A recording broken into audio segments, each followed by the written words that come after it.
semuanya. Terima kasih telah bergabung dalam webinar SP2BK series yang diselenggarakan oleh Fast Consult Indonesia. Nama saya Bambang Setiawan, dan saya akan menjadi moderator untuk webinar pada pagi ini.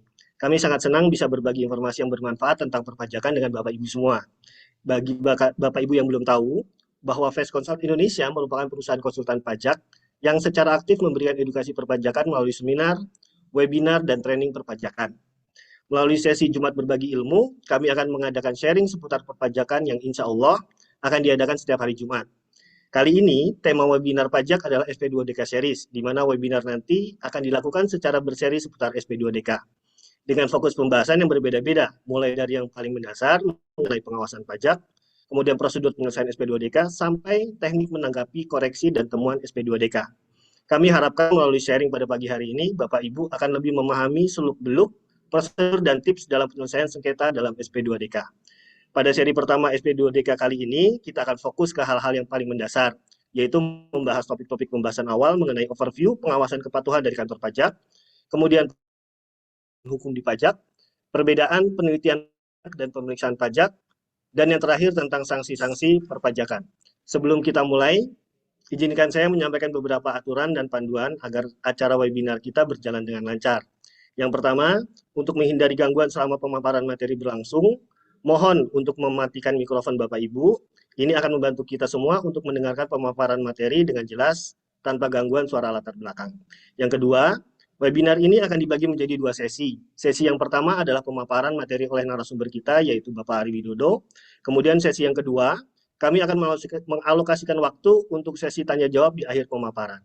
Yang ketiga, jika Bapak Ibu memiliki pertanyaan selama pemaparan materi, Bapak Ibu dapat mengetikkan pertanyaan di kolom chat. Kami akan mengumpulkan semua pertanyaan dan membacakannya pada saat sesi tanya jawab nanti. Yang keempat, mohon gunakan kolom chat dengan bijak, hindari spam, atau pesan yang tidak relevan dengan topik webinar pada pagi ini. Kami akan sangat menghargai partisipasi aktif Bapak Ibu dan berharap acara ini dapat memberikan manfaat yang besar bagi Bapak Ibu semua. Jika Bapak Ibu ada masalah teknis atau pertanyaan selama webinar, jangan ragu untuk menginfokan kepada kami melalui chat dan kami akan siap membantu. Sebelum kita mulai, izinkan saya memperkenalkan narasumber kita hari ini. Beliau adalah Bapak Ari Widodo.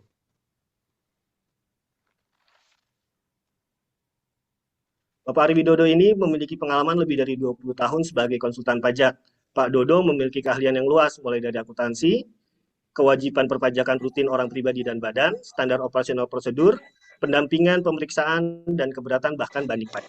Pak Dodo memiliki izin praktek konsultan pajak level C internasional dari Kementerian Keuangan sejak tahun 2008 dan memegang izin kuasa hukum pada pengadilan pajak.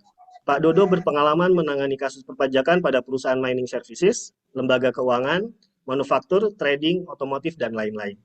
Selain itu, Pak Dodo aktif sebagai pengajar perpajakan di program pendidikan profesi akuntan di Universitas Trisakti.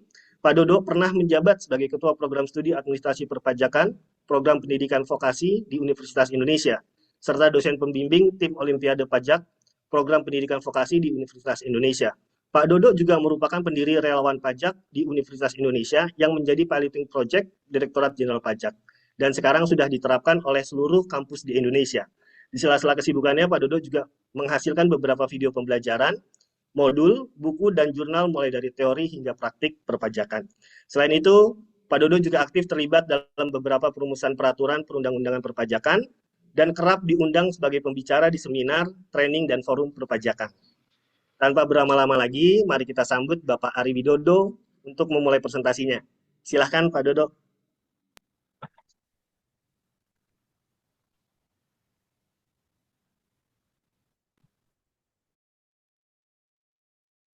Oke, baik. Assalamualaikum warahmatullahi wabarakatuh. Selamat pagi, Bapak Ibu semua. Semoga dalam keadaan sehat walafiat. Suara saya terdengar dengan jelas? Dengar Pak Dodo, jelas. Oke, baik.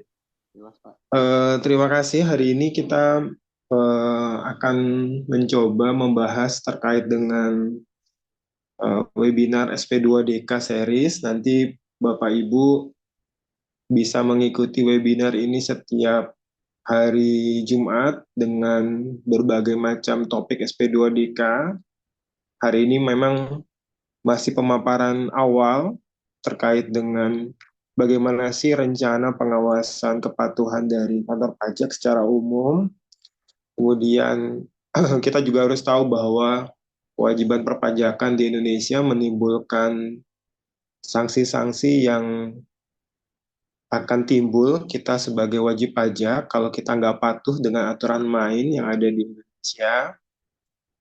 Begitu pula nanti di webinar yang kedua akan bahas mulai SP2DK secara detail terkait dengan daftar potensi pengawasan yang prioritas awal dilakukan sama Direktorat Jenderal Pajak, kemudian nanti ada juga bagaimana membuat surat tanggapan gitu ya. Kemudian kita juga akan membahas masing-masing topiknya ya. Misalkan ada koreksi PPh badan terkait dengan omset, bagaimana kita menanggapinya, kemudian bagaimana kita mappingnya, kemudian resiko apa yang akan muncul, baik di PPh badan, di PPN, nanti ada seri untuk PPh 21, ada juga seri untuk PPh 23 gitu ya, dan seterusnya. Jadi kita akan kupas tuntas semua terkait dengan kasus-kasus yang ada di SP2DK ya Bapak Ibu.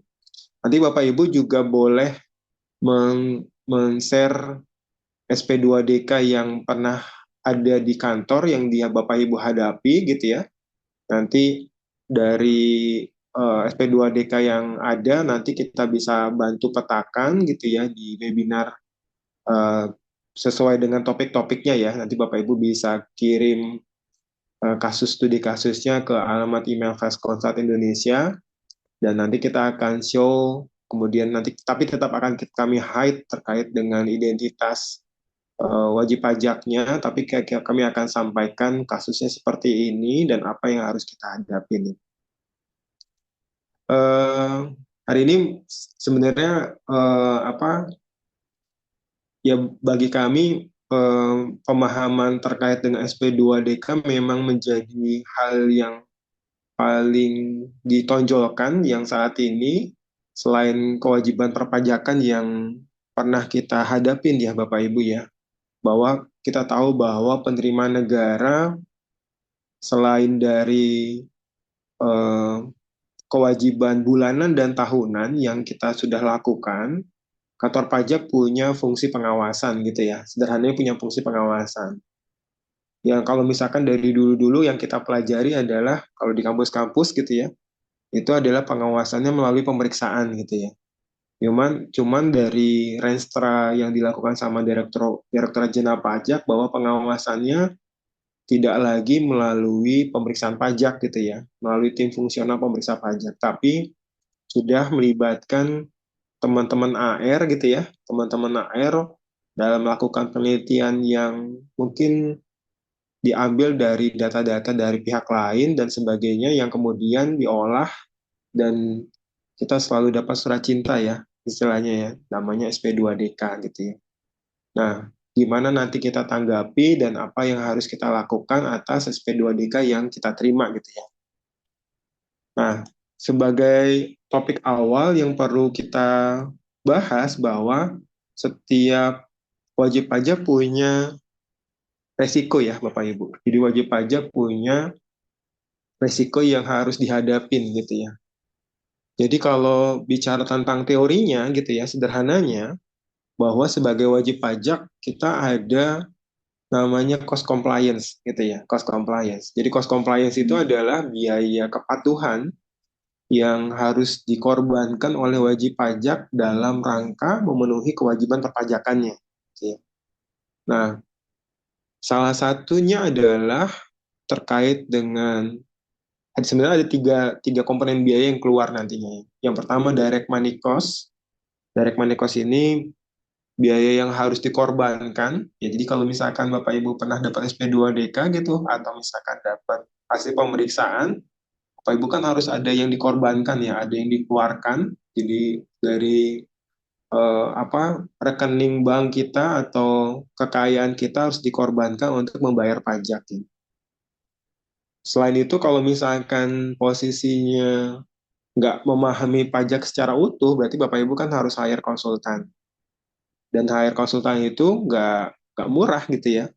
Bahkan Kalau untuk kasus yang spesifik kasus susah akan bayar konsultan yang lebih tinggi harganya. Kemudian kalau Bapak Ibu sekarang pakai DJP online gitu ya, tapi ternyata datanya sangat banyak, berarti harus membuat sistem di di sistem informasi di kantor yang untuk mempermudah pelaporan. Misalkan eh, pelaporan PPN host to host gitu ya. Dan itu kan harus melibatkan PJAP dan biayanya nggak murah. Nah, kemudian yang kedua adalah biaya waktu ya, biaya waktu.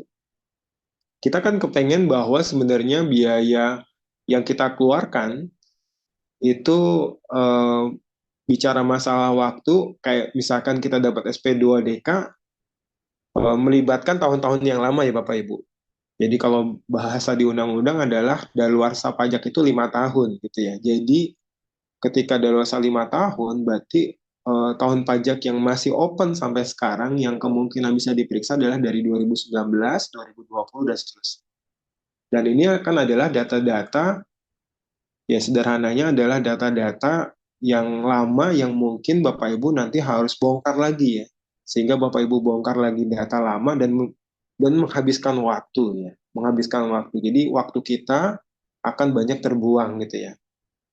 Terus yang ketiga yang perlu dihindari sebenarnya dari semua resiko yang ada, yang kita hindari adalah masalah psikologi cost ya, psikologi cost. Eh, Jujur menjadi wajib pajak semua juga nggak pengen gitu ya. Kenapa? Karena eh, pasti ada tekanan-tekanan yang nggak sedikit ya, baik dari eksternal, dari DJP, kemudian dari internal gitu ya. Misalkan kita kerja di perusahaan.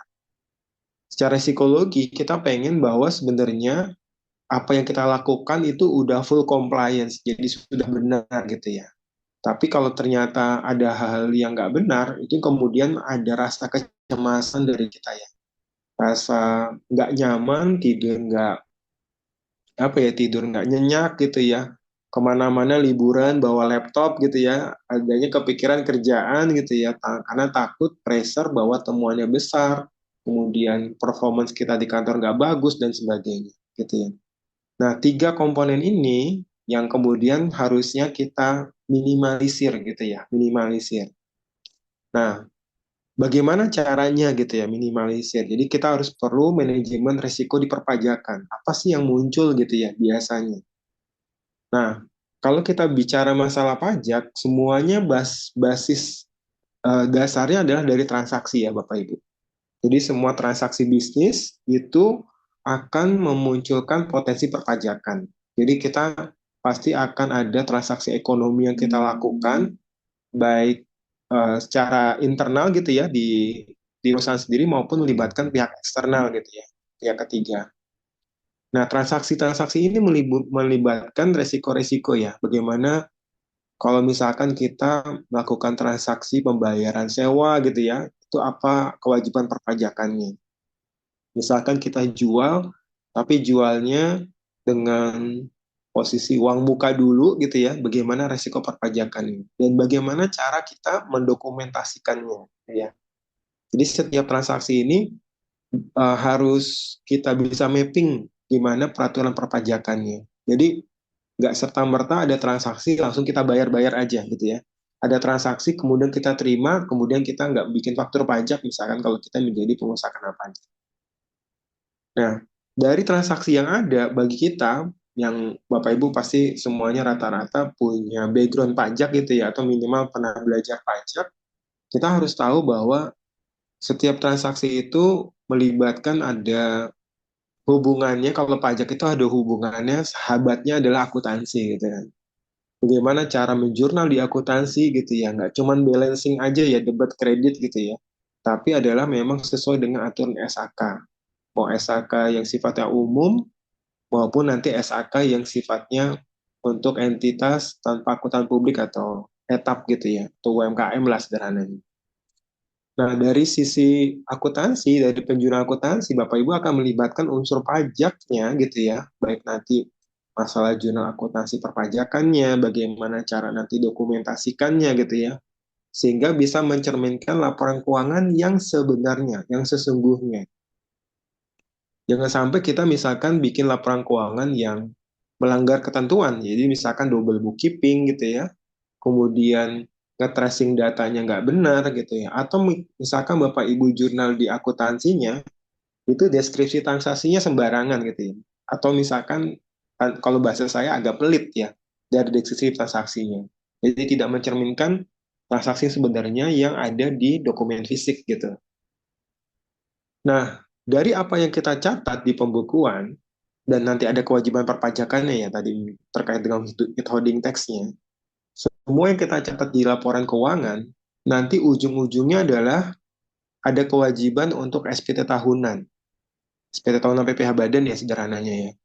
Jadi kan kayak misalkan kalau kita ada kewajiban, kalau kita pembukuan Januari sampai Desember gitu ya, nanti ada kewajiban pelaporan SPT Badan adalah bulan keempat setelah berakhirnya tahun pajak gitu ya. Kalau misalkan Januari sampai Desember 2024 kita ada kewajiban lapor tanggal 30 April 2025 gitu kan.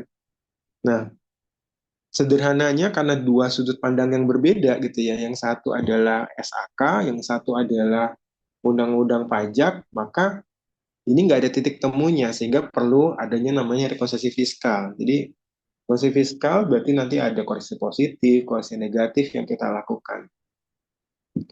Cuman dari hal-hal tersebut kan ini hal yang biasa umum ya Bapak Ibu lakukan gitu. Nah, ini kemudian Bapak Ibu harus lihat regulasi yang terbaru. Misalkan contoh terkait dengan biaya zakat, itu ada di ketentuan Per 03 2024 yang terbaru. Misalkan kemudian ada lagi natura dan kenikmatan pakai PMK 66 gitu ya, 2023 gitu ya. Kemudian komponen biaya cadangan gitu ya, kemudian biaya PPh dan semuanya itu ada di pasal 6, pasal 9 Undang-Undang PPh, ada di pasal 4 Undang-Undang PPh dan peraturan pelaksana. Jadi implementasi secara praktis itu adalah Bapak Ibu harus lihat regulasi, kemudian mapping dari laporan keuangan yang udah kita buat, kemudian setelah itu Bapak Ibu bikin laporan SPT Badan selain SPT bulanan yang Bapak Ibu lakukan.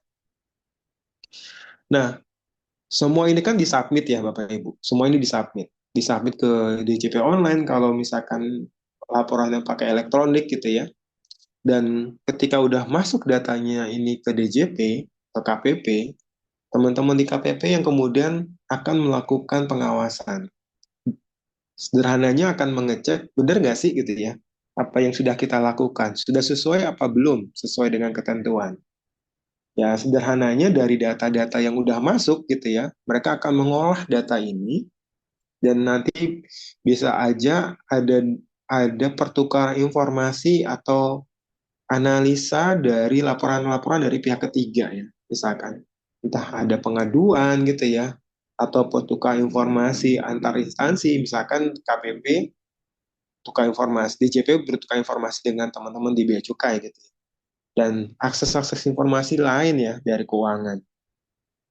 Nah, sekiranya ada data analisa yang menurut mereka ada hal-hal yang nggak lazim gitu ya, nggak wajar, maka yang dilakukan sama KPP adalah bisa melakukan himbauan gitu ya. Ya himbauan sederhananya kalau misalkan SPT-nya belum lengkap, ya dihimbau untuk dilengkapi. Kemudian ada SP2DK nih, yang mungkin kalau sederhananya penelitian tapi rasa pemeriksaan gitu ya Bapak Ibu. Jadi kok nada-nadanya kayak model-model pemeriksaan gitu ya. Caranya seperti model-model pemeriksaan, terus ada tekanan juga gitu ya. Nanti kita akan bahas juga satu persatu. SP2DK, surat permintaan data dan keterangan, penjelasan data dan keterangan, kemudian pemeriksaan, ini yang umum. Nanti pemeriksaan itu ada model-model yang menguji kepatuhan atau tujuan lain ya, nanti coba akan kita bahas. Kemudian pemeriksaan bukper ya, bukti permulaan, dan ini yang agak kita hindari yaitu penyidikan. Karena resikonya udah masuk tindak pidana ya. Nah, ini akan punya resiko tersendiri. Nah, inilah kemudian dari semua transaksi yang kita lakukan, paling enggak ya cobalah kita rapikan gitu ya, nanti mulai ya punya punya skenario di kantor, punya objektif terkait dengan tujuan manajemen perpajakan yang baik seperti apa di kantor. Nah, itu biar semua resiko-resikonya ini semua bisa dihindari ya, sehingga Bapak Ibu tidak lagi atau mikirin-mikirin hal-hal yang bikin stres gitu ya, tadi saya udah bahas, kemudian bikin gak nyaman, kemudian gak kebawa kepikiran ke rumah gitu ya, dan sebagainya. Nah, kita nggak bisa, Bapak Ibu perlu ketahui bahwa kita nggak bisa menghindari ada yang namanya sengketa pajak.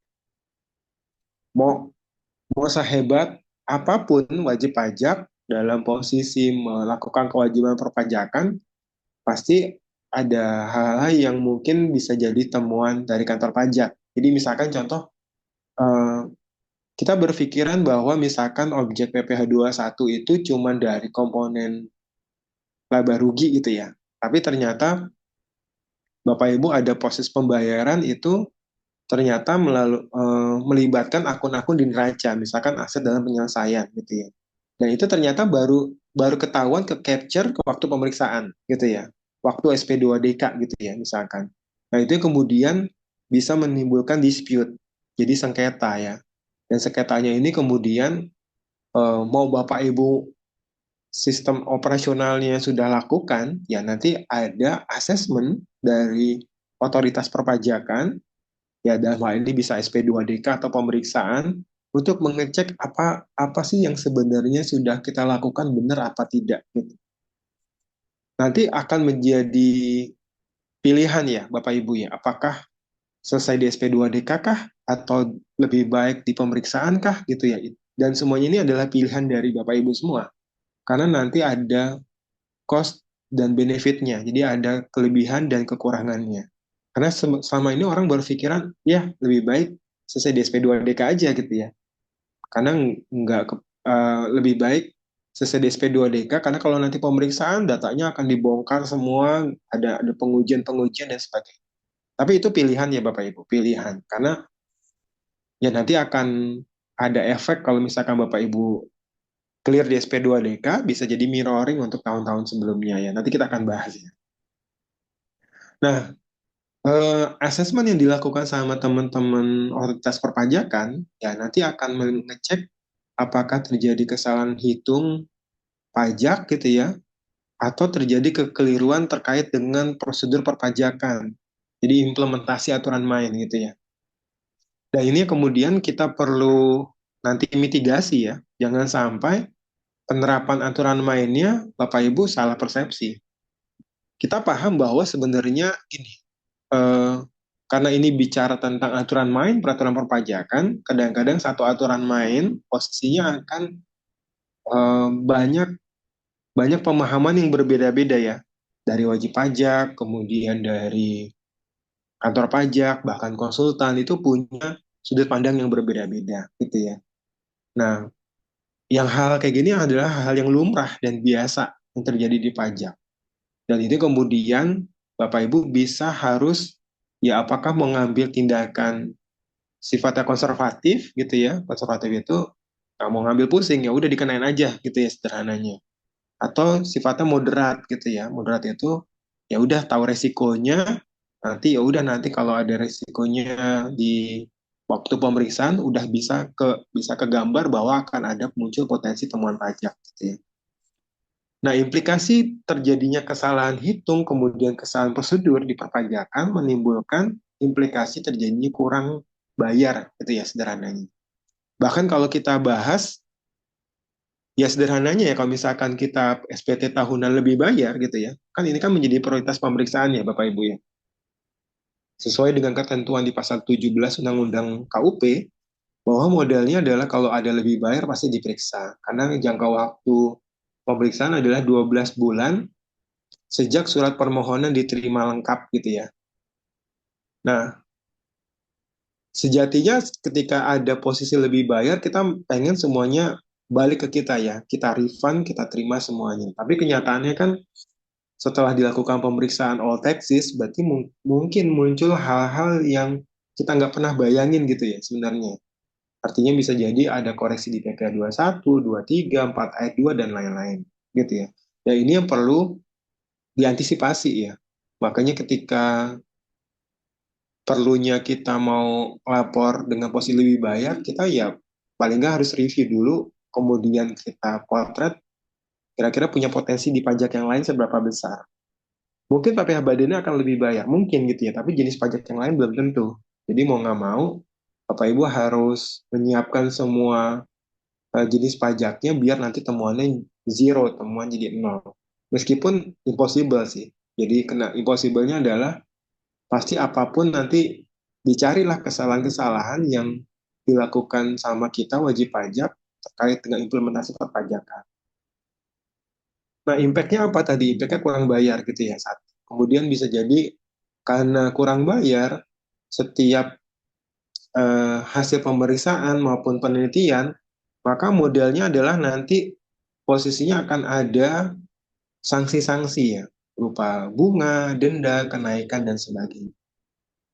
Nanti kalau Bapak Ibu diperiksa atau misalkan SP2DK, ya kalau Bapak Ibu nggak setuju, silakan utarakan nggak setuju. Nanti kalau pemeriksaan nggak setuju, nanti masuk ke tahap berikutnya, prosedur berikutnya ya keberatan gitu ya. Kalau keberatan kalah bisa ngajuin banding, banding kalah bisa ngajuin ke peninjauan kembali. Nah, tapi intinya yang perlu diperhatikan adalah bahwa akan muncul komponen biaya tambahan baru ya terkait dengan beban pajak baru karena mungkin ada biaya yang harus kita keluarkan gitu ya.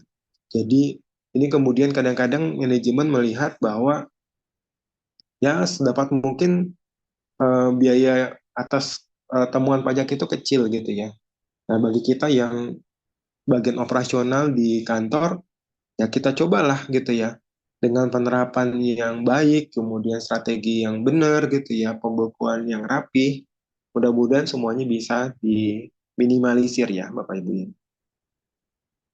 Nah, ini adalah pengawasan secara umum ya, yang dilakukan sama kantor pajak ya Bapak Ibu, terkait dengan penegakan hukum ya. Bahwa penegakan hukum eh, perpajakan dilakukan terhadap semua wajib pajak ya, baik orang pribadi, korporasi, bahkan bendaharawan pemerintah dan sebagainya ya. Nah, secara umum ada dua jalur ya, dua jalur. Yang pertama adalah terkait dengan sistem hukum administrasinya. Yang kedua adalah sistem penegakan hukum untuk pidana ya, Bapak Ibu. Nah, jadi kalau misalkan secara umum administrasi, ini yang mungkin pressure-nya nggak terlalu tinggi ya. Maksudnya yang ya normal ya, sederhana. Dan ini umum umum semua wajib pajak bisa kena ya gitu ya. Bisa berupa penjelasan data dan keterangan dari SP2DK, kemudian yang kedua adalah pemeriksaan pengujian kepatuhan. Jadi kan eh, umumnya kalau SP2DK-nya deadlock gitu ya Bapak Ibu, deadlock dan posisinya nggak ketemu titik temunya, mungkin Bapak Ibu nggak tanda tangan berita acara dan sebagainya gitu ya, sesuai dengan ketentuan, Bapak Ibu dinaikkan levelnya ke pemeriksaan, ya diusulkan ke pemeriksaan. Banyak kasus di lapangan eh, yang diusulkan ke pemeriksaan ternyata di pemeriksaan tidak sesuai dengan eh, apa potensi temuan di SP2DK gitu ya. Saya pernah ada kasus di Gresik, KPP Gresik, waktu itu di SP2DK temuannya hampir 7 miliar Bapak Ibu. Saya ingat banget hampir 7 miliar, tapi waktu pemeriksaan cuma 100 juta gitu ya. Dan itu ternyata ya pemeriksa fair bahwa memang yang kena dia cuma 100 juta. Kemudian ada di Bali waktu itu juga sama eh, SP2DK-nya itu si AR ngusulin pemeriksaan itu dan kita lihat hasil laporan SP2DK-nya itu mengusulkan pemeriksaan dengan potensi temuan hampir 3 miliaran gitu ya, 3 atau 4 miliar gitu. Tapi ternyata terakhir pembahasan cuman nggak sampai 1 miliar gitu ya. Jadi cuma sekitar 700 atau 800 juta. Nah ini kan indikasi-indikasi di SP2DK ternyata tidak terbukti ya di proses pemeriksaan. Karena waktu proses pemeriksaan, teman-teman fungsional akan memeriksa secara detail ya secara profesional dan objektif gitu ya terkait dengan apa yang sudah kita sampaikan di SPT tahunan gitu ya atau SPT masa. Nah, semua pemeriksaan gitu ya nanti akan keluar namanya SKP gitu. Tapi kalau SP2DK kan nggak keluar SKP ya Bapak. Bapak Ibu tinggal ada rencana pembetulan kah gitu ya. Kalau nggak ada temuan berarti zero ya, nggak perlu melakukan apapun. Nah, SKP yang ada ya Bapak Ibu nanti kan normalnya ada SPHP gitu ya, kemudian nanti ada pembahasan akhir gitu ya, kemudian closing ya, closing conference gitu ya, kemudian nanti ada risal pembahasan, ikhtisar, dan sebagainya. Yang memungkinkan bisa terjadinya sengketa. Sengketa itu adalah Bapak Ibu nggak cocok nih dengan temuannya si pemeriksa pajak. Nah, itu kemudian muncul sengketa, dan sengketanya naik ke fase keberatan, biasanya di teman-teman di wilayah Kanwil yang akan memproses sebagai penolak keberatan, habis itu ke fase berikutnya adalah di pengadilan pajak. Ya, kalau misalkan keberatan ditolak, Bapak Ibu bisa ngajukan ke pengadilan pajak, nanti ketemu majelis hakim gitu ya. Nah, semua ini ya akan menimbulkan dampak ya. Misalkan terjadi kurang bayar, nanti akan penagihan aktif oleh KPP, bahkan bisa ada penyanderaan gitu ya, atau gazeling ya. Nah, yang perlu kita antisipasi yang wilayah yang warna kuning ini ya, Bapak Ibu. Karena kalau udah arahnya pidana, maka penegakan hukumnya dilakukan adalah pemeriksaan bukper atau penyidikan. Ya, ini udah nanti arahnya ke kejaksaan gitu ya, bahkan sidang dan vonis pidana. Nah, ini kemudian coba kita minimalisir di wilayah yang warna kuning. Paling enggak, oke kita masih di wilayah yang warna biru ini, tapi paling enggak kita bisa minimalisir nggak sampai ke pemeriksaan gitu ya, cukup berhenti di penjelasan data dan keterangan, bahkan kalau bisa nggak sampai dua-duanya gitu ya. Jadi artinya pembukuan kita sudah sesuai aturan main, perpajakan kita udah sesuai dengan ketentuan. Oke, nah apa sih yang dilakukan gitu ya dari proses pengawasan kepatuhan wajib pajak? Jadi sebenarnya dari renstranya DJP ada 3 langkah yang dilakukan sama kantor pajak ya. Pertama dari perencanaan pengawasan ya. Jadi nggak serta-merta misalkan gini Bapak Ibu. Serta-merta Bapak Ibu langsung diperiksa gitu ya. Serta-merta langsung SP2DK dikirim gitu ya. Tapi mereka melakukan susunan dulu rencana pengawasan. Jadi sebenarnya ada daftar sasaran prioritas penggalian potensi. Jadi yang sudah disusun sama DJP pusat gitu ya. Nah, dari daftar susunan sasaran prioritas penggalian potensi ini, habis itu baru ditetapkan mana yang menjadi daftarnya. Kan gini maksud saya. Nanti ini pembahasannya di webinar berikutnya ya Bapak Ibu. Dan itu perlu kita antisipasi. Contohnya misalkan, Bapak Ibu nggak pernah diperiksa 3 tahun berturut-turut. Nah, itu kemudian menjadi daftar prioritas pemeriksaan, gitu ya. Atau Bapak Ibu melakukan transaksi afiliasi dalam 1 tahun lebih dari 50%, gitu ya. Nah, itu menjadi daftar prioritas penggalian potensi. Atau misalkan Bapak Ibu eh, melakukan transaksi dengan kebanyakan yang non NPWP gitu ya. Nah, itu kemudian menjadi daftar prioritas pemeriksaan. Dan yang lain-lain, nanti skemanya akan sangat banyak, nanti kita akan bahas. Dari situ, dari rencana pengawasan, kemudian dieksekusi, ya, dilakukan pengawasan, ada pelaksanaan pengawasannya, baik nanti pengawasan terkait dengan formal, kemudian material. Formal itu maksudnya gini, dari SPT yang masuk, kemudian dicek dulu ya secara formal. Nanti dilihat apakah SPT-nya lengkap apa tidak, benar, lengkap atau dan jelas sesuai dengan ketentuan apa tidak. Kemudian kepatuhan material nanti juga akan dibahas juga ya di seri berikutnya ya. Terkait umumnya adalah terkait dengan ya pengujian-pengujian, misalkan terkait dengan analisa rasio, analisa keuangan gitu ya yang dilakukan sama teman-teman di DJP. Misalkan contoh eh, tahun ini ada utang naik gitu ya, ada utang naik dibandingin dengan tahun lalu. Nah, ini jadi pertanyaan. Atau ada pendapatan turun dari tahun lalu dengan tahun sekarang turun. Itu menjadi pertanyaan. Kenapa turun? Kenapa naik gitu ya? Dan semua analisa rasio ini kemudian dipertanyakan. Atau bisa jadi ada pertukar informasi antara Bapak Ibu, Oh iya, iya, iya. Ada tuh 3 kali. misalkan Bapak Ibu eksportir, Betul, betul, betul. Iya, Om Guru. misalkan Bapak Ibu eksportir, Bapak Ibu kan harus bikin pemberitahuan ekspor barang ya atau PEB ya. Dari PEB itu maka dilapor di SPT PPN. Tapi kan PEB ini melibatkan teman-teman bea cukai gitu ya. Dan itu kemudian nanti dikonfirmasi dengan sistem informasi pertukar informasi dengan teman-teman bea cukai. Nah ini kemudian nanti dicek apakah ada selisih antara yang kita lapor di KPN gitu ya dengan yang disubmit di bea cukai dan lain-lain nanti yang kepatuhan material ini sangat banyak ya Bapak Ibu, sangat banyak. Ya termasuk diantaranya masalah ekualisasi PPh 21, 23 dan seterusnya.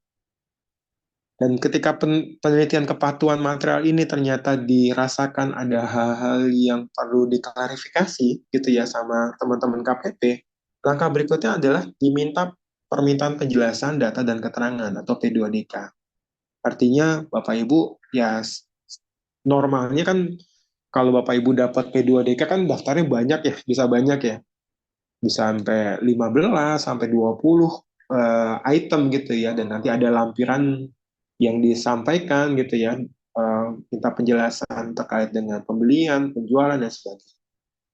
Bahkan ada kunjungan juga ya, kunjungan kepada wajib pajak. Jadi berkunjung ke kantor, kemudian mereka nanyain proses bisnis perusahaan seperti apa, kemudian bagaimana pencatatan gitu ya, dan seterusnya ya. Nah, dari sini, dari pengawasan yang kita dapat ini gitu ya, yang dilakukan sama teman-teman kantor pajak, nanti ada tindak lanjut pengawasan. Contoh misalkan, Bapak Ibu. Bapak Ibu dapat SP2DK, kemudian Bapak Ibu udah respon gitu ya, ternyata Bapak Ibu nggak sepakat sama kantor pajak gitu ya. Ataupun Bapak Ibu sepakat, tapi Bapak Ibu nggak bikin pembetulan SPT atau nggak bayar pajak. Nah, ini kemudian ada tindak lanjut, lakukan pengawasan, yaitu berupa pemeriksaan. Jadi ranahnya apa namanya lebih tinggi ya. Jadi nanti teman-teman fungsional akan lakukan pemeriksaan, tapi kan itu semua balik lagi terkait dengan apa namanya dengan potensi yang dijadikan temuan sama teman-teman AR gitu ya. Nanti bisa pengusaha pemeriksaan, ada pemeriksaan bukper gitu ya. Saya ingat banget dulu ada kasus salah satu di LTO, posisinya gini Bapak Ibu. SP2DK udah dapat di bulan Agustus, saya ingat banget Agustus. Kemudian kita udah bales suratnya, tapi Bapak Ibu nggak diundang untuk konseling gitu ya, atau pembahasan ya sama AR-nya. Ditunggu-tunggu udah mau daluarsa gitu ya, sudah mau daluarsa, tiba-tiba 5 bulan sebelum daluarsa dipanggil untuk konseling. Bisa bayangin, kita udah nunggu 1 tahun, kemudian 5 bulan, kemudian konseling. Nah, lucunya pembahasannya nggak cuma sama AR, tapi dengan teman-teman penyidik di Kanwil. Nah, ini kemudian memunculkan pertanyaan sebenarnya. Dan ternyata waktu pembahasan dengan teman-teman penyidik, penyidiknya bilang bahwa memang ini diarahkan ke bukti permulaan, gitu ya. Disinyalir ada hal yang nggak wajar, akhirnya dinaikkan ke bukti permulaan. Namun ternyata ya penyidik fair kondisinya, bahwa nggak semua data dari waktu itu kalau nggak salah ada 15 temuan. Dari 15 temuan, menurut penyidik yang perlu klarifikasi cuma 2. Bisa bayangin. Dari 13, dari 15 item cuma 2 yang posisinya adalah perlu klarifikasi. Sisanya udah clear. Jadi nggak perlu ada temuan, nggak perlu ada pajak yang harus dibayar. Cuma 2. Dan ternyata 2 itu ya udah diselesaikan di kantor pajak gitu ya, diselesaikan dan diminta penjelasan. Jadi kalau kita bayangkan gitu ya, SP2DK itu ya jangan kita anggap itu adalah hal yang menakutkan juga ya gitu ya Bapak Ibu. Karena apapun yang nanti ini strategi ya, strategi buat kita ya. Apapun yang disampaikan SP2DK dan ternyata memang tidak ada potensi pajak yang harus kita bayar, kita harus fight. Ya kan Bapak Ibu kan juga perwakilan dari perusahaan kan, jadi harus fight. Jangan sampai Bapak Ibu eh, yang ngikutin arahnya kantor pajak gitu ya. Padahal sebenarnya nggak ada yang perlu harus dibayar sesuai dengan aturan gitu ya. Jadi silakan utarain aturan main, peraturan, dasar hukum dan sebagainya gitu ya. Meskipun nanti juga bisa terjadi perdebatan gitu. Nah, ini kemudian apa namanya perlu jadi perhatian dari kita ya. Jangan sampai kita ke arah bukti permulaan dan lain-lain ya Bapak Ibu untuk kegiatan pengamatan, intelijen, kemudian tujuan perpajakan penilaian gitu ya, appraisal dan sebagainya. Nah, sekarang kita mungkin perlu bandingin ya antara apa sih bedanya penelitian dan pemeriksaan. Selama ini eh, kadang-kadang masih ada terjadi kesalahan penafsiran ya antara penelitian dan pemeriksaan. Sebenarnya dua sudut pandang yang berbeda ya Bapak Ibu, penelitian dan pemeriksaan. Kalau dari pengertian, penelitian itu adalah cuman mengecek, menilai kelengkapan SPT tahunan dan lampirannya. Benar apa enggak? Ya, secara hitungan, secara penulisan, dan sebagainya. Normalnya, kalau kita udah pakai e-form, DJP online, itu udah by rumus, by system gitu ya. Meskipun dulu pernah ada kasus di SPT salah rumus gitu ya. Tapi kita abaikan lah ya. Tapi lampiran-lampiran yang kita sampaikan kalau ternyata ada hal yang kurang, ya biasanya kantor pajak meminta. Secara umum minta 30 hari ya untuk dilengkapi ya. Meskipun nanti tetap ada sanksi juga ya. Kalau misalkan kita nggak lengkap, ya sanksinya kalau SPT tahunan tetap kena denda 1 juta rupiah gitu ya. Nah, kemudian bagaimana dengan pemeriksaan? Nah, ini dua hal yang berbeda ya. Dan pelaksananya juga berbeda ya. Tim pelaksana juga berbeda. Pemeriksaan ini adalah kegiatan menghimpun mengolah data. Jadi data yang ada, mau nanti GL kah, mau nanti SPT tahunan kah, atau keterangan dan bukti lain, mau nanti perjanjian, invoice gitu ya, dan lain-lain gitu ya, itu diolah sama mereka. Diolah artinya ya ya kalau sederhananya mungkin kalau ada yang objek 21 dipilah-pilah mana yang objek 21, mana objek 23, 4 ayat 2, mana yang boleh biaya, mana yang nggak biaya gitu ya. Kemudian mungkin nanti ada pengujian-pengujian lain Bapak Ibu. Ya. Dan ini dilakukan secara objektif dan profesional. Objektif itu ya mereka sesuai dengan ketentuan, sesuai dengan peraturan Menteri Keuangan. Ada standar pemeriksaan yang dilakukan sama teman-teman pemeriksaan. Mereka akan bikin kertas kerja, mereka bikin laporan hasil pemeriksaan gitu ya. Mereka ada kewajiban menyampaikan apa ya apa namanya surat pemeriksaan pajak gitu ya, memperkenalkan diri sebagai pemeriksa pajak gitu ya, kemudian meminta dokumen data sesuai dengan ketentuan, kemudian mereka mengirimin SPHP, bahkan banyak juga yang mengirimkan pra SPHP ya. Pra SPHP adalah sebelum SPHP terbit, si wajib pajak dikasih kesempatan untuk membantah atau membalas hasil temuan awal gitu ya dari pemeriksa pajak gitu ya. Kemudian nanti ada fase berikutnya adalah SPHP terbit, ada closing, pembahasan, kemudian ada berita acara dan seterusnya sampai terbitlah SKP. Nah, ini sebenarnya dilakukan dengan prosedur dan standar ketentuan secara umum. Jadi misalkan mereka akan melakukan proses pengujian, misalkan kayak uji arus uang, arus piutang, kemudian arus barang, dan sebagainya ya, sesuai dengan surat edaran Dirjen nomor 64 ya. Nah, standar ini kemudian menguji kepatuhan si wajib pajak. Bener nggak sih wajib pajaknya patuh gitu ya? Bener nggak sesuai dengan ketentuan? Kalau misalkan memang nggak ada temuan, ya nol gitu ya. Tapi kalau ada temuan dan harus dibayar, ya nanti disampaikan kepada wajib pajak regulasinya ini loh. Gitu. Jadi kita nanti mainnya semuanya tatarannya adalah dasar hukum Bapak Ibu. karena kita ngomongin hukum pajak adalah dasar hukum.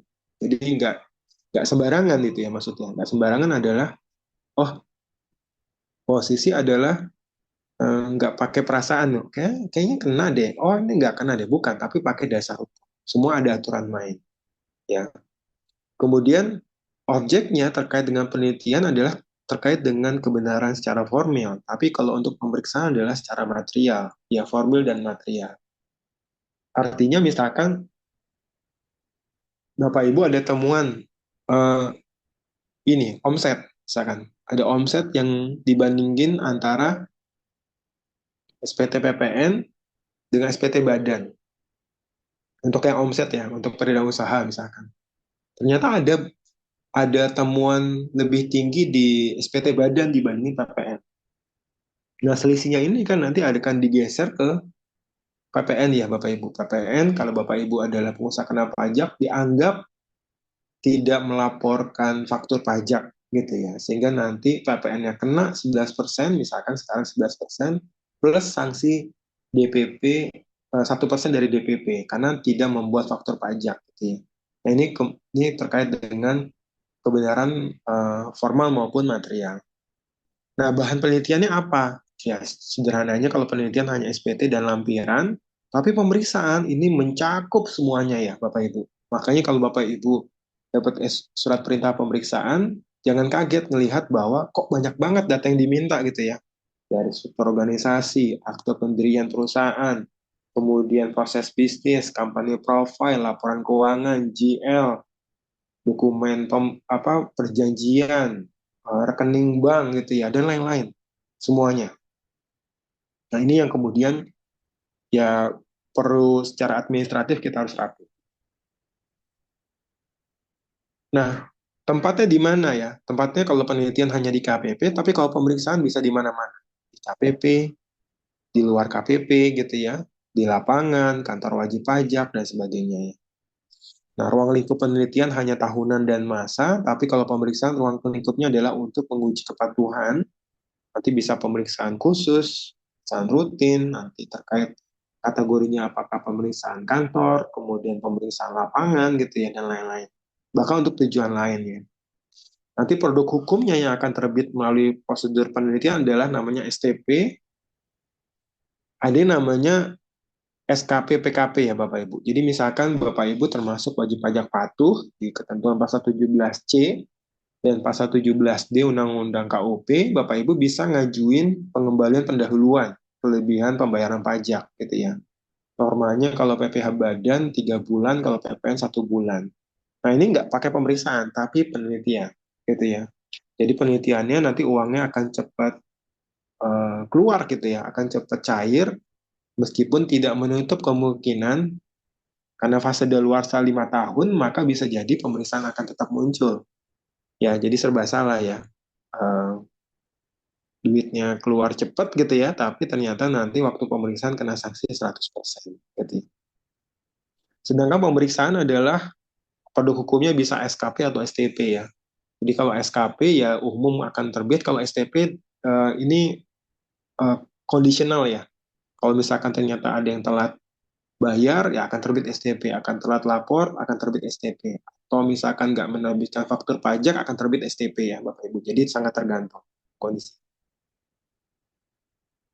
Nah, sekarang apa sih resiko jadi wajib pajak gitu ya Bapak Ibu? Resiko jadi wajib pajak. Resiko jadi wajib pajak adalah tadi saya bilang ada yang namanya direct money ya tadi. Direct money. Direct money itu adalah ada uang yang dikorbankan, ya dikorbankan atau harta yang dikorbankan untuk memenuhi kewajiban perpajakan.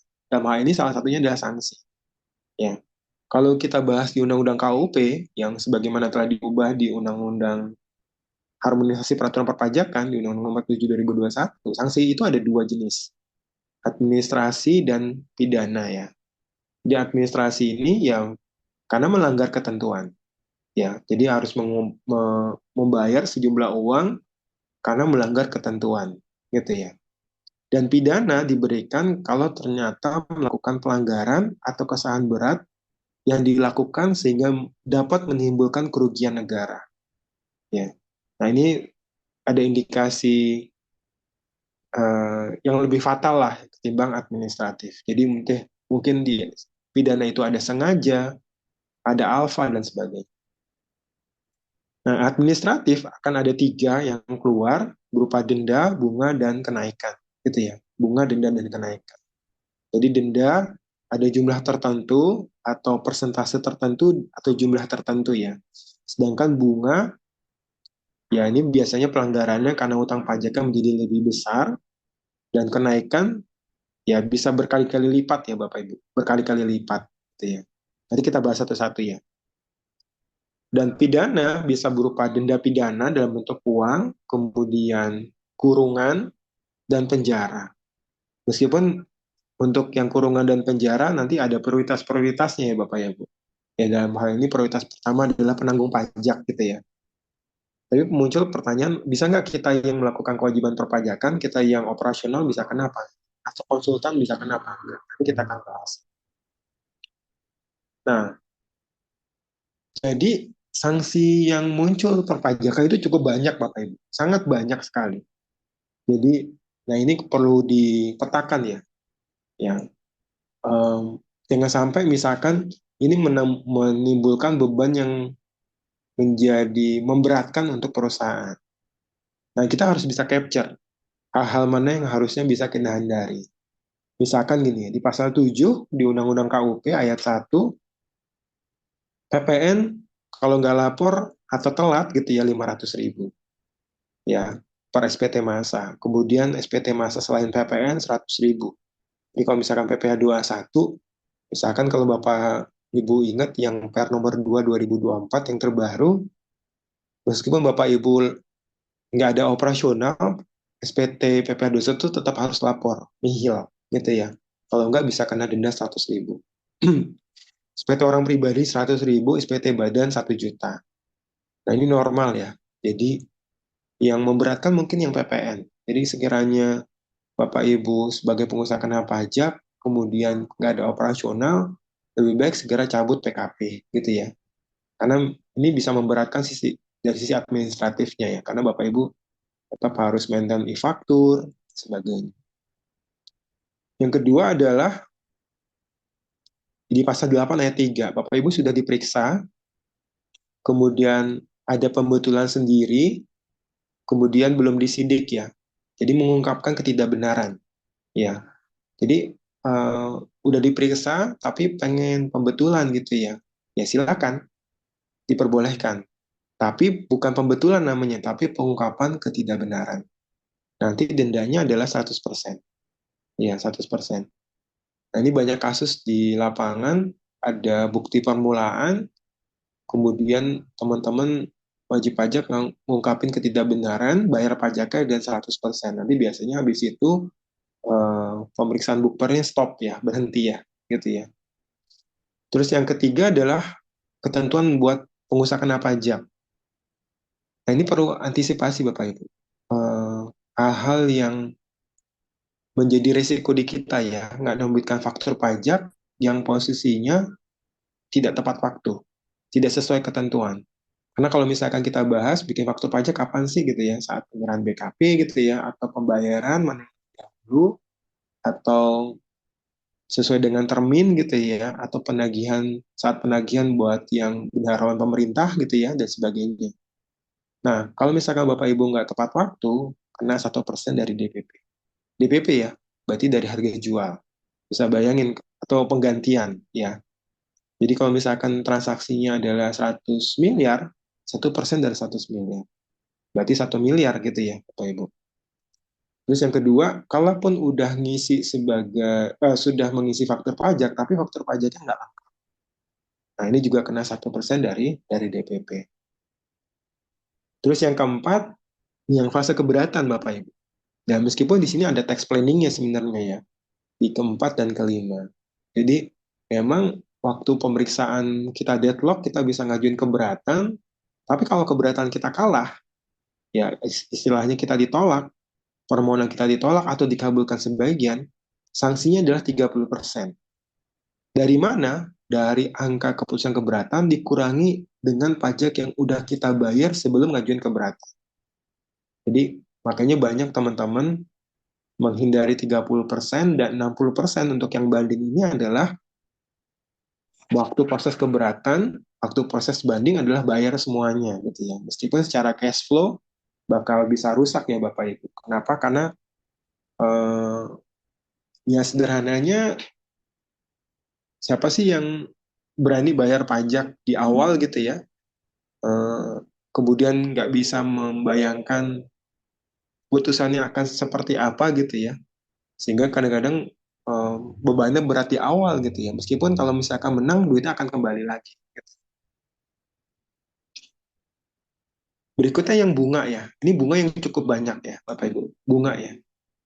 Jadi kalau misalkan Bapak Ibu bikin pembetulan SPT tahunan dibetulkan tapi belum diperiksa ya, kemudian SPT masa juga dibetulkan, nanti sanksinya adalah dari tingkat suku bunga acuan plus 5% dibagi 12. Sebenarnya kalau kita bahas terkait dengan sanksinya ini, ada keputusan Menteri Keuangannya sendiri setiap bulan, setiap bulan keputusan Menteri Keuangan terkait dengan suku bunganya. Berapa berapa persen sih? Entah 0,5 kah, 0,61 kah dan sebagainya. Nah, ini udah ada ya. Jadi Bapak Ibu silakan lihat di websitenya Ortex ya. Itu setiap bulan akan muncul keputusan Menteri Keuangan terkait dengan eh, apa sanksi ya, sanksi bunga yang muncul ya. Baik di pasal 8 ayat 22A, kemudian pasal 8 ayat 5, kemudian pasal 92A dan seterusnya. Nah, ini ada jangka waktunya ya, ada yang maksimal 24 bulan, kemudian ada periodenya. Ya, dari kapan sampai kapan gitu ya. Ya umumnya kalau misalkan SPT tahunan ya saat SPT terakhir disampaikan, berakhir disampaikan sampai dengan tanggal bayar. Begitu pula untuk yang SPT masa jatuh tempo pembayaran sampai tanggal bayar, gitu ya. Bayar ini adalah bayar pembetulannya ya. Kemudian kalau sudah diperiksa, kemudian ada penguapan ketidakbenaran sebelum terbitnya SKP. Jadi Bapak Ibu lagi proses pemeriksaan, tapi SKP belum terbit, Bapak Ibu mengungkapin ketidakbenaran. Nah, nanti ada suku bunga acuan plus 10% dibagi 12. Kemudian terlambat bayar pajak SPT masa dan SPT tahunan, nah ini juga masih sama. Terus berikutnya untuk di pasal 13 ayat 2, nah ini waktu proses pemeriksaannya, Bapak ya. Jadi proses pemeriksaan, kemudian atau penerbitan NPWP secara jabatan gitu ya, atau PKP secara jabatan, tarifnya akan lebih tinggi. Ya, kalau tadi pembetulan tarifnya tambahannya 5%, yang ini adalah 15%, gitu ya. Nanti sejak berakhir masa pajak atau tahun pajak sampai terbitnya SKP. Kemudian STP juga bisa muncul gitu ya, tapi STP tingkat suku bunganya lebih kecil gitu ya. Mungkin Bapak Ibu telat lapor, gitu, telat bayar gitu ya, nanti akan muncul sanksi. Begitu pula yang lain-lain, salah tulis, salah hitung juga sama. Kemudian, nah ini, telat bayar SKPKB sesuai ketentuan pasal 19.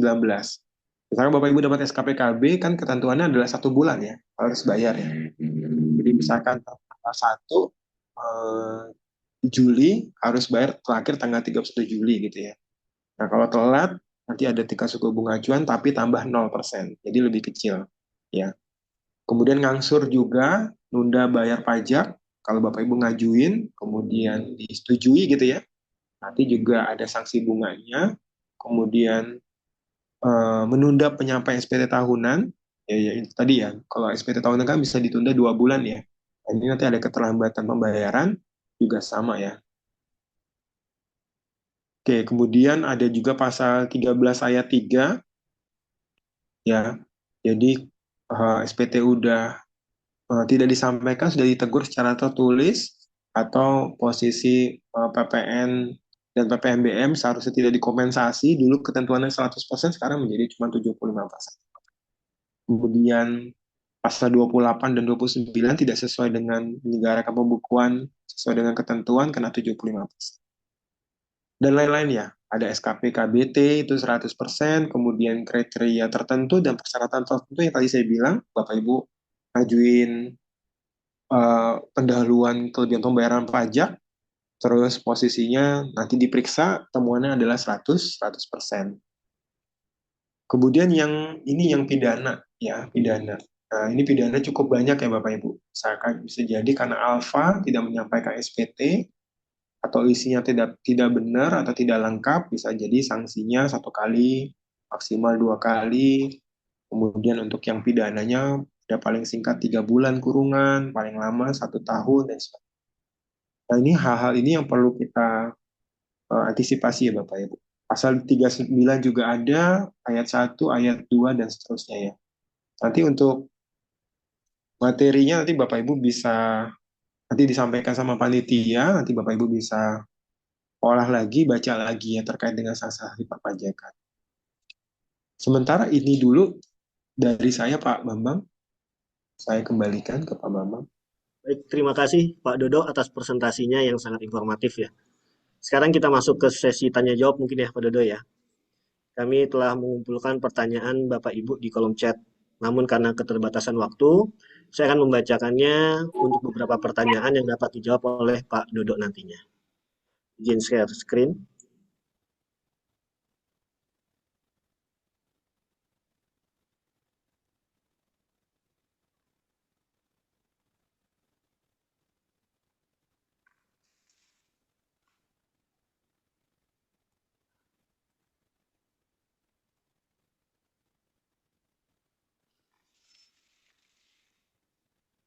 Baik, untuk sesi diskusi, pertanyaan pertama dari Ibu Anita Rahmawati, Pak Dodo.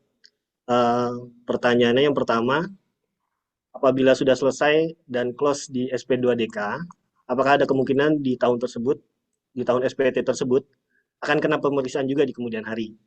Kemudian yang kedua, kalau karena SP2DK timbul kurang bayar dan sudah diselesaikan, akan tetapi WP lupa nih untuk buat SPT pembetulannya, apakah ada sanksinya? Terima kasih, Pak. Ya, jadi dari pertanyaan Bu Anita ya, terima kasih ya Bu ya. Jadi memang sebenarnya ini pembahasannya nanti ya, ada sesi sendiri ya untuk pembahasan P2DK-nya ya. Jadi kalau secara umum waktu sudah selesai dan close di P2DK, pastikan Bapak Ibu dapat berita acara ya. Bahkan kalau bisa dapat laporan hasil P2DK-nya. Tapi ini possible ya di sini di posisi laporan hasil P2DK-nya. Karena di laporan P2DK-nya itu ada rekomendasi dari AR. Rekomendasi. Apakah rekomendasinya itu diusulkan ke pemeriksaan atau berhenti? Ya, berhenti. Tapi biasanya kalau sederhananya, eh, komunikasikan saja sama AR biasanya. Pak, ini berhenti di sini, lanjut pemeriksaan apa enggak, gitu ya. Nanti AR akan menjawab, ya. Syukur-syukur bisa menjawab ya, tapi umumnya rata-rata menjawab. Kayak kemarin kasus kemarin kami di Bali, kami udah close P2DK-nya, mereka kasih berita acaranya, dan posisinya laporan hasilnya nggak bisa dikasih, tapi dia bilang nggak dilanjutin ke pemeriksaan. Gitu ya.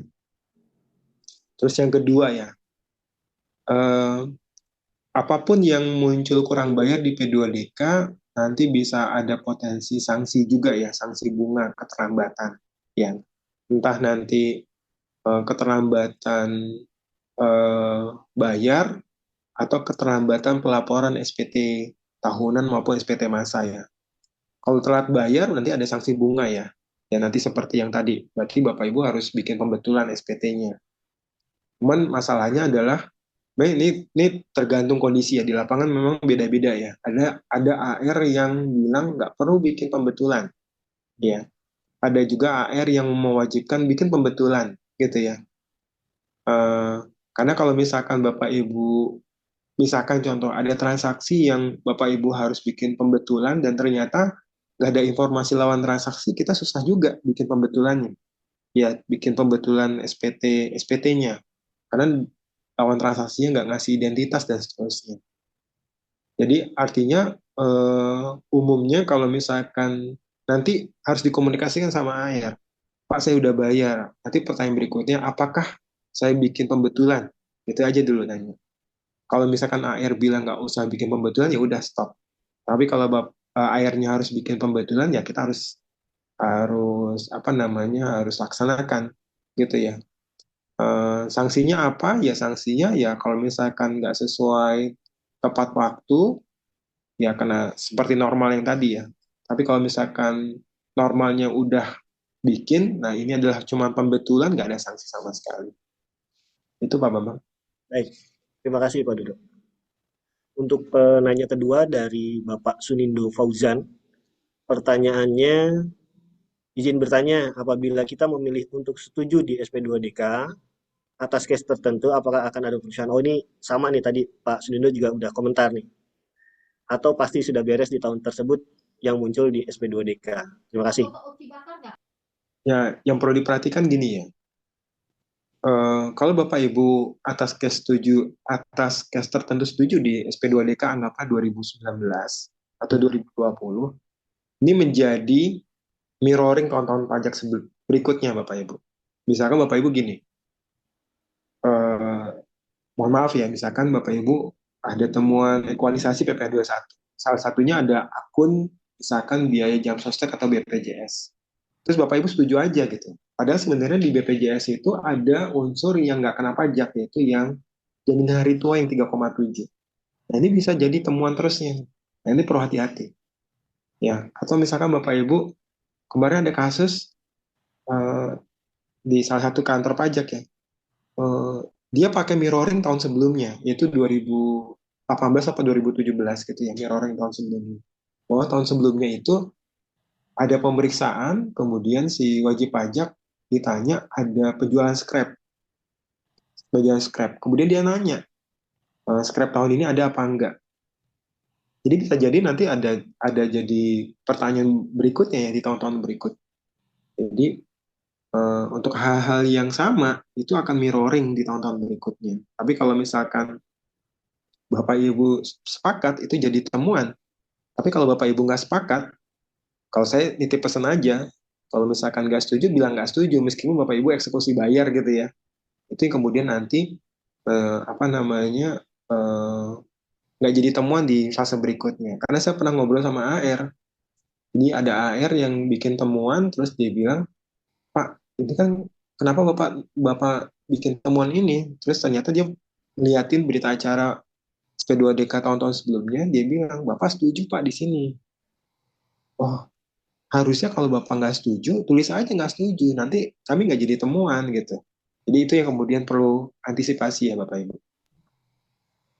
Boleh lanjut Pak? Boleh, boleh. Mudah-mudahan bisa menjawab untuk Pak Sunindo Fauzan ya.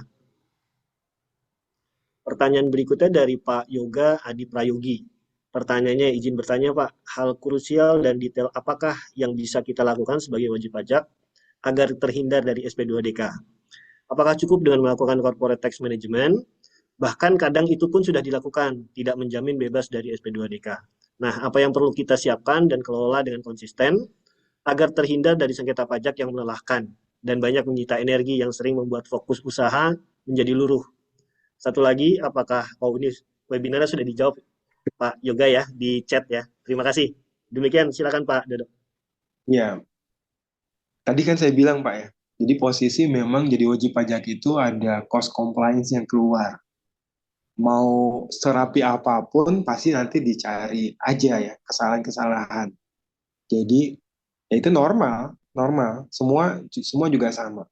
Bahkan teman-teman kantor pajak yang udah resign dari kantor pajak kemudian menjadi wajib pajak itu juga pusing. Bahkan menjadi konsultan juga pusing. Kok bisa begini ya? Yang biasanya mereka melakukan assessment ternyata mereka yang di-assess gitu ya.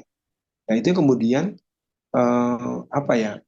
Ya tidak bisa dihindari gitu ya. Karena ini kan bagian dari pengawasan.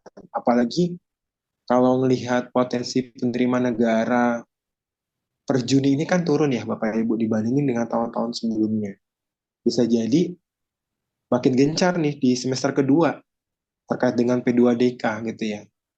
Artinya paling enggak eh, hal-hal yang perlu kita lakukan jangan menunda-nunda. Contoh misalkan Bapak Ibu udah melakukan corporate tax management. Pertanyaannya seberapa rutin melakukan corporate tax management? Kan ini kan persepsi secara internal ya Bapak Ibu. Bapak Ibu harus bisa melibatkan pihak ketiga. Dalam hal ini misalkan mau motret benar nggak apa yang kita lakukan? Ya silakan hire konsultan misalkan untuk melihat. bener apa enggak sih yang udah kita lakukan. Jangan-jangan karena kita kebanyakan operasional, kita nggak pernah update aturan main, atau nggak tahu strategi apa yang harus kita lakukan gitu ya. Karena kan ada fase-fase yang baru yang bisa jadi temuan gitu ya. Nah, terus yang kedua adalah dari sisi ini, pengujian-pengujian, ini harus sering dilakukan. Jadi model-model pemeriksaan, pengujian arus uang, arus piutang, ekualisasi, ini harus kita lakukan. Jadi kontrol framework-nya kita itu harus kita lakukan di bagian pajak kita. Memang nggak jadi jaminan bakal bebas SP2DK, nggak ada jaminan sama sekali. Bahkan ya pasti untuk WP-WP yang besar pasti disasar utama karena pasti akan ada temuan. Gitu ya. Jadi nggak bisa dihindari gitu ya. Tapi paling nggak kita bisa meminimalisir gitu ya temuan.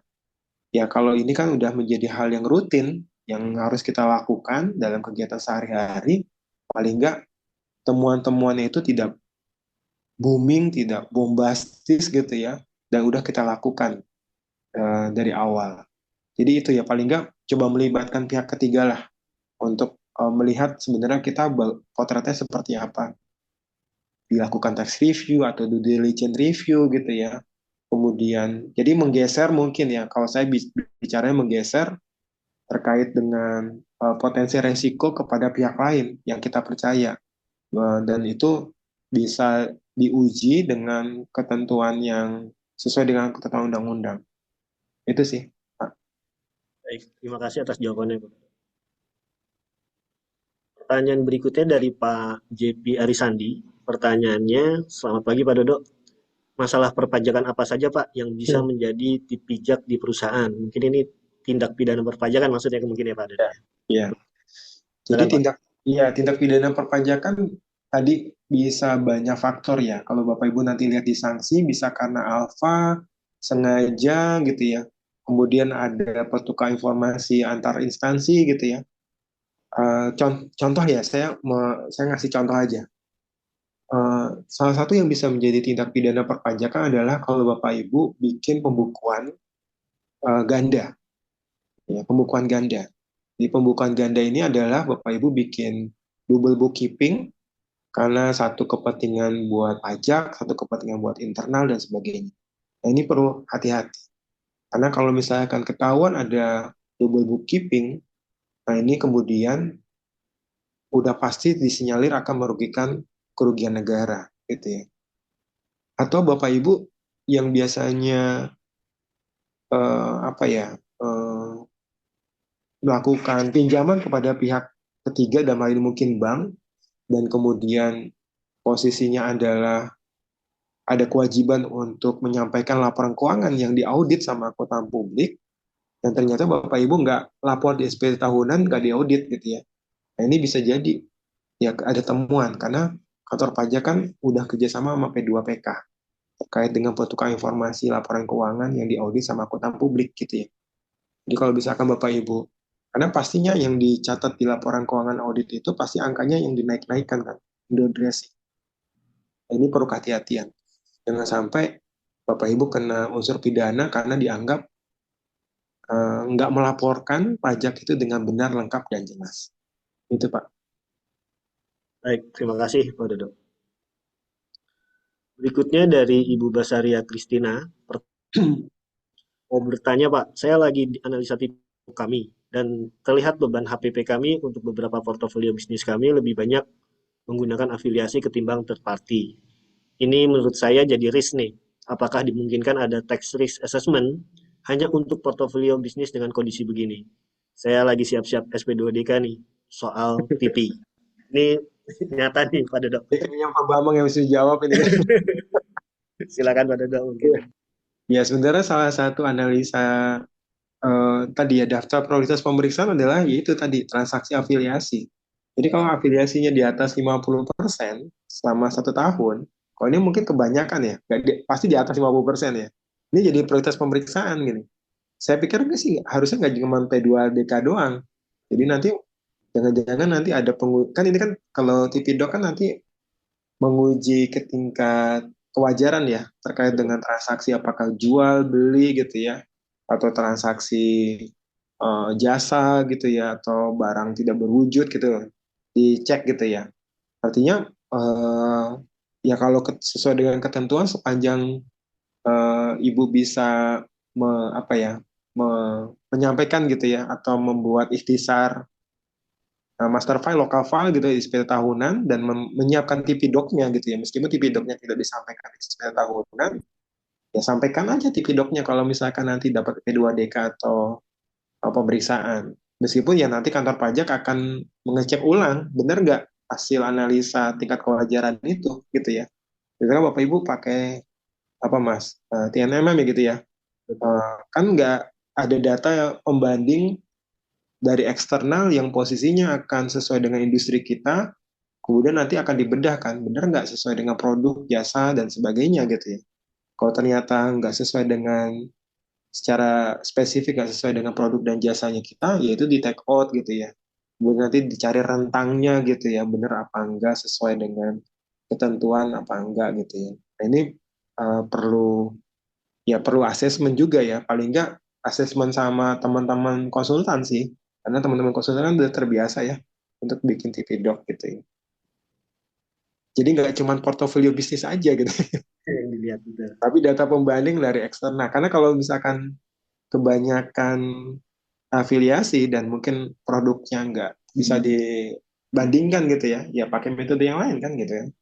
Apalagi ketentuan yang di Undang HPP, metodenya ada 8 ya Mas ya, kalau salah. Yang Betul, Pak. terbaru. Baru tambahan 3 ya. Iya, tambahan 3 gitu. Baik, demikian ya Pak Dodo. Pertanyaan kayaknya sudah habis nih Pak Dodo. Ada tambahan masuk ya? Boleh sebentar saya cek.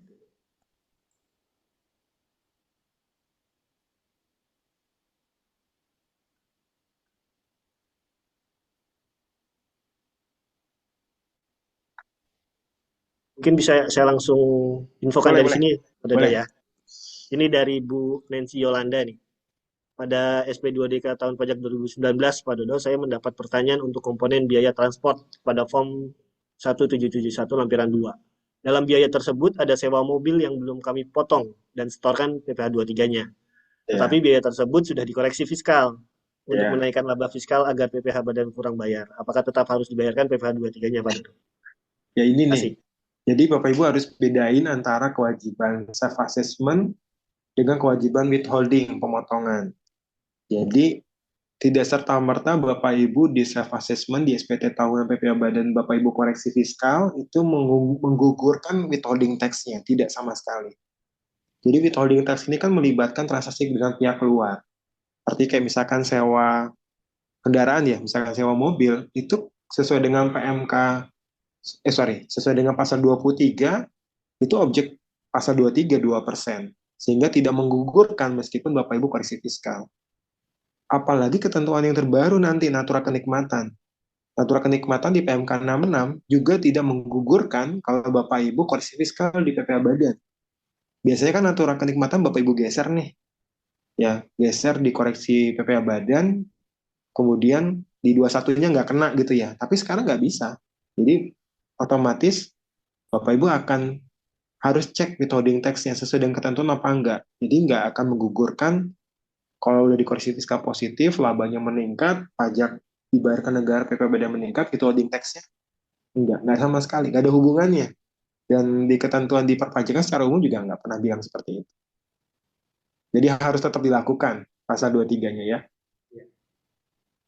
Baik, selanjutnya dari Ibu Rosa Damanik, Pak Dodo. Kami pernah menerima SP2DK dan sudah keluar berita acara. Dan AR sudah bilang close, tiba-tiba beberapa hari kemudian diinfo. Ada perintah bukper dari Kanwil. Nah, itu sama saya. Gimana menyikapi ini, Pak? Ya sama kayak kasus saya juga gitu ya. Jadi udah, kemudian kalau saya nggak close ya. Tapi kalau kayak begini kan, ya kadang-kadang serba salah juga ya. Mau percaya sama air salah gitu ya, nggak percaya juga salah gitu ya. Tapi ya disikapi dengan bijak aja bahwa ya udah, entah mau jadi literasi baru buat kita untuk bukper gitu ya, atau yang kedua ya nyikapi bahwa nanti kan nggak semuanya bisa terbukti ya Bapak Ibu. Jadi kan semua tergantung dengan kasus yang ada di lapangan. Jadi nggak semua yang diajukan bukper itu terbukti kok gitu ya. Dan nanti ya tinggal Bapak Ibu nyiapin data, dokumen, argumentasi ya ke teman-teman penyidik ya di Kanwil. Berikutnya Lanjut. dari Pak Daniel, WP banyak yang komplain dan mengeluh mengenai SP2DK, walau mungkin usahanya lagi dalam kondisi kurang baik. Namun karena itikat baik untuk membutuhkan SPT, sudah bayar kekurangan pajak karena dapat STP sanksi, bahkan ada WP baru saja selesai SP2DK, terbit SP2. Masih perlukah tanggapi SP2DK, di mana dasar aturannya hanya SE yang bukan termasuk hierarki peraturan perundang-undangan? Ya siapapun WP ya mau lagi baik, lagi untung ya ini harus bisa menyikapi ya eh, terbitnya SP2DK ya. Artinya bagi kita misalkan kalau ya sebenarnya nanti ada juga ruang-ruang ya. Misalkan Bapak Ibu kena sanksi, misalkan udah bayar kena sanksi ada STP, ya coba aja ngajuin pembatalan atau pengurangan sanksi ya pasal 36. Buat apa? Ya mungkin dengan alasan ada ketidaktahuan sebagai wajib pajak, kurang kurang adanya sosialisasi dan sebagainya, mungkin nanti jadi pertimbangan-pertimbangan ya KPP atau Kanwil untuk menghapus sanksi tersebut gitu ya. Karena eh, ya kan nggak semua WP paham dengan aturan main ya. Artinya semua memang dipaksakan memang dianggap ngerti gitu ya. Padahal kan dalam kenyataannya dalam proses bisnis bisa aja hal-hal yang terlewat gitu ya. Tapi kalau misalkan SP2DK-nya udah selesai terbit SP2, ya tadi saya bilang harus harus tanya dulu ke AR berita acaranya, kemudian kalau dapat laporan hasil P2DK-nya, syukur-syukur bisa dapat gitu ya. Nanti kita liatin contohnya ya, HPP 2DK di webinar seri berikutnya. Kalau bisa dapat, nanti kan di situ ada tulisan rekomendasinya apa. Kalau ternyata rekomendasinya pemeriksaan, ya kita oke, okay, ya harus siap menghadapi pemeriksaan. Tapi ya umumnya kalau eh, ya SP2DK-nya udah selesai, ya kalau nggak ada pemeriksaan ya berhenti di situ, selesai. Boleh lanjut, Pak? Baik, ini dari Ibu Demi Madiawati. Pak Dodo, adakah jangka waktu yang jelas dari kami submit jawaban SP2DK dengan pembahasan? Soalnya di SP2DK kami diwajibkan menjawab surat 14 hari setelah tanggal surat. Sementara untuk pembahasan sepertinya bebas. Tidak ada ketentuan waktunya. Sebab pernah kami submit SP2DK, tapi baru dipanggil pembahasan untuk closing setahun kemudian, Pak Dodo. Iya, sama kayak saya cerita tadi kan. Ingat banget Agustus 2022 saya submit P2DK, baru diundang Agustus 2023 ya tahun depannya. Padahal sebenarnya secara ketentuan nanti ada pembahasan sendiri sebenarnya, tapi saya kasih tahu di awal. Ketentuan P2DK itu 60 hari plus 30 hari. Jadi 90 hari. Jadi sebenarnya AR itu dikasih waktu 90 hari untuk penyelesaian P2DK-nya. Jadi mereka ada kewajiban bikin laporan P2DK. Tapi kan ya balik lagi itu aturan main yang tertulis di surat edaran gitu ya. Tapi dalam praktek di lapangan kan bisa ya bisa macam-macam ya, bisa macam-macam kondisi gitu. Dan kita nggak bisa maksain, Pak harus selesai sekarang nggak bisa gitu. Ya itu kan kebijakan di masing-masing kantor. Gitu sih. Ini ada Pak Fahru Rozi ini mengingatkan, memang Oh ya pertanyaannya di atas tidak ya. Di atas tidak tidak ketinggalan. tidak ini tidak terkait dengan SPBK, tapi Pak dulu tadi ngebahas kan. Yang untuk dari Pak Fahru Rozi pertanyaannya terkait pengembalian pendahuluan sesuai pasal 17D Undang-Undang KUP, kami memiliki predikat tersebut Pak Dodo. Namun dengan pertimbangan adanya sanksi kenaikan 100%, akhirnya kami memilih untuk tidak memanfaatkan pengembalian pendahuluan tersebut. Iya. Apakah hal tersebut diperbolehkan dan apakah ada potensi resiko pajak dan hal lainnya? Iya, kalau 17C kategori wajib PP patuh, 17D persyaratan tertentu ya, Pak. Jadi eh, ya kan itu nanti 17C atau 17D tergantung di SPT-nya ya, mau silang yang mana gitu ya. Jadi kalau misalkan SPT tahunan mau silang yang prosedur biasa ya silakan. Tapi kalau kategorinya masuk 17D silang 17D ya Bapak akan dapat duit lebih cepat gitu ya. Karena kan kalau penelitian untuk 17D jangka waktu lebih cepat ya, mereka nggak akan terbitnya SP2 gitu ya. Tapi punya resiko kan tadi kan. Resikonya adalah ketika nanti prosesnya adalah pemeriksaan, ya sanksinya 100%. Ini yang dari sisi corporate tax management harus diperhatikan.